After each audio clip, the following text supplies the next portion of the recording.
Hi guys, welcome back to cell. CF ஃபவுண்டேஷனில் மொத்தம் 2 paper ஓஎம்ஆரில் bubble பண்ணுற மாதிரி இருக்கும். அது பேப்பர் 3 அண்ட் பேப்பர் 4 உங்கள் எல்லாருக்கும் தெரியும்னு நினைக்கிறேன். ஸோ இந்த 2 பேப்பரில் நீங்கள் வந்து ஃபஸ்ட் டைம் சிஎஃப் ஃபவுண்டேஷன் எழுத போகிறீங்க அப்படின்னா உங்கள் மனசில் தோணும் 100 மார்க் தானே, நான் எதனா ஷேட் பண்ணால் ஒரு 10 ஷேட் பண்ணால் ஒரு 2 ஆச்சு கரெக்டாக இருக்கும், ஒரு 4 ஆச்சு கரெக்டாக இருக்கும், மீதான் நெகட்டிவ் மார்க் 0.25 மார்க் தானே போகுது அப்படின்னு உங்கள் மனசில் ஒரு எண்ணம் தோணும். பட் ரியாலிட்டி என்னன்னா, சில நேரத்தில் நீங்கள் 20 ஷேட் பண்ணாலும் சரி, நீங்கள் 20 கெஸ் பண்ணாலும் சரி, அதில் ஒன்று கூட கரெக்டாகவும் போகிறதுக்கு நிறைய வாய்ப்பு இருக்குது. இந்த வீடியோ பார்க்குற 80% பேர் என்ன மாதிரி ராசி கேட்டவங்க தான் இருப்பீங்க. ஸோ நீங்கள் 20-30 ஷேட் பண்ணாலும் சரி, அதில் 1-2 தான் வந்து கரெக்டாக இருக்கும். மீது 28 தப்பாக போகிறதுக்கு நிறைய வாய்ப்பு இருக்குது. இது என்னோட கேஸில் வந்து நிறைய டைம் நடந்திருக்கு. வீட்டில் நான் ஷேட் பண்ணி பார்த்துருக்கேன். 30-40 பண்ணுவேன், அதில் 4 தான் கரெக்டாக வந்துருக்கு. எனக்கு எக்ஸாமில் போனால் நான் 80 கூட பண்ணுவேன், அதில் 20-30 கரெக்டாக இருக்கிறது வாய்ப்பு இருக்குது. ஸோ நீங்கள் மனசில் என்ன நினைப்பீங்க எப்படின்னா, பாஸ் ஆகிடலாம், கண்டிப்பாக பாஸ் ஆகிடும் அப்படின்னு நினைப்பீங்க. ஸோ எக்ஸாம் வந்து அந்த மாதிரி ஒர்க் ஆகாது. நிறைய பேருக்கு தோணும். ஸோ நீங்கள் மனசில் வந்து எப்படின்னா பபிள் பண்ணி பாஸ் பண்ணிடலாம், 100 எல்லாமே ஷேர் பண்ணணும், எல்லாமே கரெக்டாக வந்து ஒரு 50 மார்க் கிட்ட ஸ்கோர் பண்ணலாம் வந்து தயவு செஞ்சு உங்கள் மனசில் நினைக்காதீங்க. எக்ஸாமில் நீங்கள் கேவலமாக ஃபீல் ஆவீங்க. நீங்கள் ஒன்றுமே படிக்காமல் வந்து எல்லாமே நீங்கள் அட்டன் பண்ணணும்னு நினச்சிங்கன்னா ரொம்பவே கேவலமாக ஃபீல் பண்ணுவீங்க. அப்புறம் வந்து உங்களுக்கு அசிங்கமாக இருக்கும், ஏன்னா நம்ம இத்தனை ஷேர் பண்ணியிருக்கோம், நம்ம ராசி நம்மளுக்கே வந்து செல்ஃப் டவுட் வந்துடும், நம்ம இவ்வளோ தான் ஒருத்தானோம்னா லக்கியாக இல்லைன்ற மாதிரி உங்களுக்கு தோண ஆரம்பிச்சிடும். இது ஒரு பெரிய எக்ஸாம்பிளாக நானே இருக்கேன். என்னோட சிஎஃப் ஃபவுண்டேஷன் ஃபஸ்ட் அட்டெம்ப்டில் நான் வந்து ஒரு 100 கொஸ்டின் அட்டன் பண்ணேன் மேக்ஸில். கடைசியில் எனக்கு வந்து எவ்வளோ மார்க் வந்துச்சு, நான் 36 மார்க் வந்துச்சு. ஸோ எனக்கு வந்து அந்த 36 மார்க்கில் 30 மார்க் வந்து எனக்கு தெரிஞ்ச கொஷின் 30 கொஷின் வந்து logical reasoning, mathematics of finance, இன்னும் பல ஸ்டாட்டிஸ்டிக்ஸில் சில கொஷின்லாம் எடுத்து நான் அட்டன் பண்ணி 30 மார்க் வந்து நான் கஷ்டப்பட்டு படித்த 30 மார்க். அது மீதி அட்டன் பண்ண 70 மார்க்கில் வெறும் 6 மார்க் தான் எனக்கு வந்திருக்கு. அப்படின்னா என்னோட ராசி, என்னோட லக்கு வந்து எவ்வளோ அதில் பாதாளத்தில் இருந்திருக்குல்ல. எப்போவுமே எக்ஸாம் போகும்போது, இந்த மாதிரி ஓஎம்ஆர் எக்ஸாம் போகும்போது உங்கள் லக்கு வந்து 0.1% இல்லை 1% வச்சுக்கலாம். மீதி 99% நீங்கள் படிக்கிறதும் நீங்கள் எக்ஸாம் எப்படி அப்ரோச் பண்ணுற விதத்தில் தான் இருக்குது. ஸோ லக்கு பேஸ் பண்ணி மட்டும் எக்ஸாமுக்குள்ளே போயிடாதீங்க. தண்டமாக கேவலமாக நம்ம ஃபெயில் ஆகி வருவோம். அதுக்கு வந்து நான் தான் எக்ஸாம்பிள். நான் வந்து உங்களால் திட்டல, என்னையே நான் திட்டிக்கிறேன். என்னையே நான் சிறப்பாக வச்சு என்னோட ஃபஸ்ட் அட்டெம்ப்டில் எக்கானமிக் எக்ஸாமில் வந்து 32 எடுத்தேன்.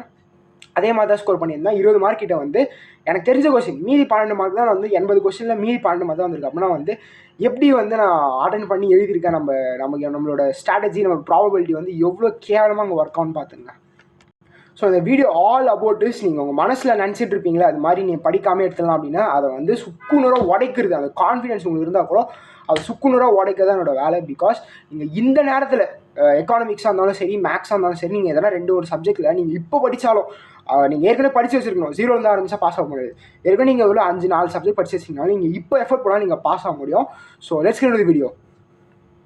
எப்படி இந்த மாதிரி ஓஎம்ஆர் ஷீட்ஸ் வந்து நம்ம அப்ரோச் பண்ணுன்னு பார்க்கலாம். ஸோ நீங்கள் வந்து ஓஎம்ஆர் படிச்சிருக்கீங்க, இது மாதிரி பேப்பர் 3 பேப்பர் 4 நீங்கள் வந்து எதனா ஒரு இப்போ இது நம்ம மேக்ஸ் எடுத்துக்கலாம். மேக்ஸில் வந்து நான் 40 மார்க் எடுக்கிற வரைக்கும் இப்போ நம்ம எக்ஸாமால் அந்த சினாரியில் வச்சுக்கலாம். இப்போ ஷீட் இருக்குது. ஸோ எனக்கு நல்லா தெரியும், என்னோடய மனசில் வந்து நல்லா தெரியும் நான் 40 மார்க் வருது இந்த எக்ஸாமில். ஸோ இது வந்து இதுக்கப்புறம் எதனா ஒரு 20 கொஸ்டின் 30 கொஸ்டின் அட்டன் பண்ணலாமா நீங்கள் மனசில் இருந்ததுன்னா தயவு செஞ்சு அந்த தப்பு மட்டும் பண்ணாதீங்க. நீங்கள் பாஸ் ஆகிறவங்க மனசு தெரிஞ்சிச்சு 42-43 வருதுன்னா அதுக்கப்புறம் நீங்கள் ஒன்றுமே தொடக்கூடாது, எதுவுமே நீங்கள் ஷேர் பண்ணக்கூடாது. பிகாஸ் நீங்கள் அடுத்து பண்ணுறது கண்டிப்பாக இப்போ வந்து நம்ம எப்படி சொல்கிறது 99% வந்து தப்பாக போது தான் வாய்ப்பு இருக்குது. ஸோ நீங்கள் 43 எடுத்துட்டீங்க, நீங்கள் பாஸ் ஆகிற நிலைமை அப்படின்னா இதுக்கு மேலே வந்து ரிஸ்க் எடுக்காதீங்க. அந்த ஆன்சர் ஷீட்டில் எந்த விஷயம் பபுள் பண்ணாதீங்க. பாஸ் ஆகிட்டீங்க, அவங்களோட விட்டுருங்க. 43 தான் உங்கள் மார்க்கு. அதுக்கு மீறிலாம் தேவையில்லை. அதுக்கு மீறி ஆசைப்பட்டீங்கன்னா ஃபெயில் ஆகி தான் வருவீங்க. பிகாஸ் இப்போ 20 கொஸ்டின் தப்பாக போச்சு, 20ல் ஒரு 15 கொஸ்டின் தப்பாக போனாலும் நீங்கள் ஃபெயில் ஆகிடுவீங்க. ஸோ எப்போவுமே அந்த மிஸ்டேக் மட்டும் நீங்கள் பண்ணாதீங்க. அண்ட் செகண்டு சினாரியில் இருக்கவங்க என்ன பார்த்தீங்கன்னா 35 மார்க், நான் வந்து ஷோராக இருக்கேன், 35 மார்க் வந்துச்சு. இதுக்கு மேலே நான் எப்படின்னா பாஸ் பண்ணோம், நான் வந்து 20 கொஸ்டின் அது மாதிரி அட்டன் பண்ணலாமா, இல்லை நான் அப்படியே வந்துடலாமா? நீங்கள் அது வந்து ஃபஸ்ட்டு சொன்னது வந்து வெறும் பாஸ் பண்ணுவீங்கன்னா, நீங்கள் 35 தான் வருது உங்கள் மனசு சேர்த்துனா நீங்கள் வந்து தயவு செஞ்சு விட்டு வந்துடாதீங்க.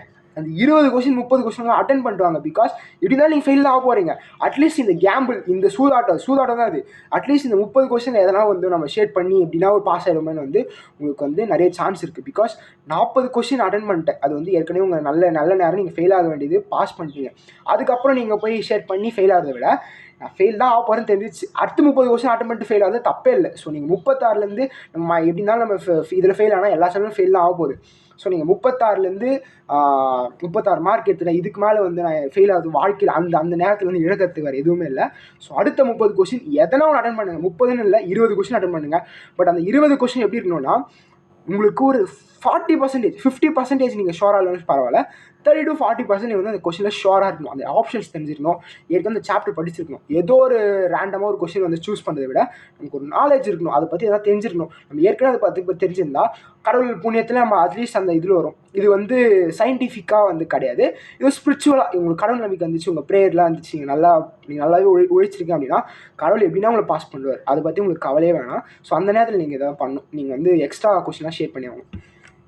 அண்ட் 3வது கேட்டகரி, நான் ஒன்றுமே படிக்கல, எனக்கு எதுவுமே தெரியாது, நான் வெறும் ஷேர் தான் பண்ண போகிறேன், நான் எதுவுமே கொஸ்டினே படிக்கல, இது மாதிரி நீங்கள் இருந்தீங்கன்னா தயவு செஞ்சு அப்படி பண்ணாதீங்க. உங்களுக்காக அடுத்த video how to pass in எதனா நீங்கள் மேக்ஸ், எக்கானமிக்ஸ் எந்த சாப்டர் வந்து நீங்கள் கமெண்ட் செக்ஷனில் எந்த சப்ஜெக்ட் வந்து நம்ம கமெண்ட் செக்ஷன் அதிகமாக வருதோ அது கடைசி நேரத்தில் என்னால் முடிஞ்ச டிப்ஸ் வந்து நான் சொல்கிறேன்.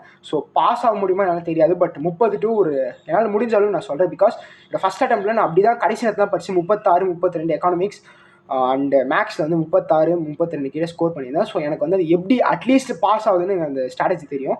ஸோ எந்த சப்ஜெக்ட் வந்து அதிக கமெண்ட்ஸ் வருதோ அந்த சப்ஜெக்ட் வந்து நெக்ஸ்ட் வீடியோ போட ட்ரை பண்ணுறேன். ஸோ OMR ஷீட்ஸ் நீங்கள் ஃபஸ்ட் டைம் எழுத போகிறீங்கன்னா உங்களுக்கு ஒரு ஃபேர் பிட் ஆஃப் ஐடியா கிடச்சிருக்கும்னு நினைக்கிறேன்.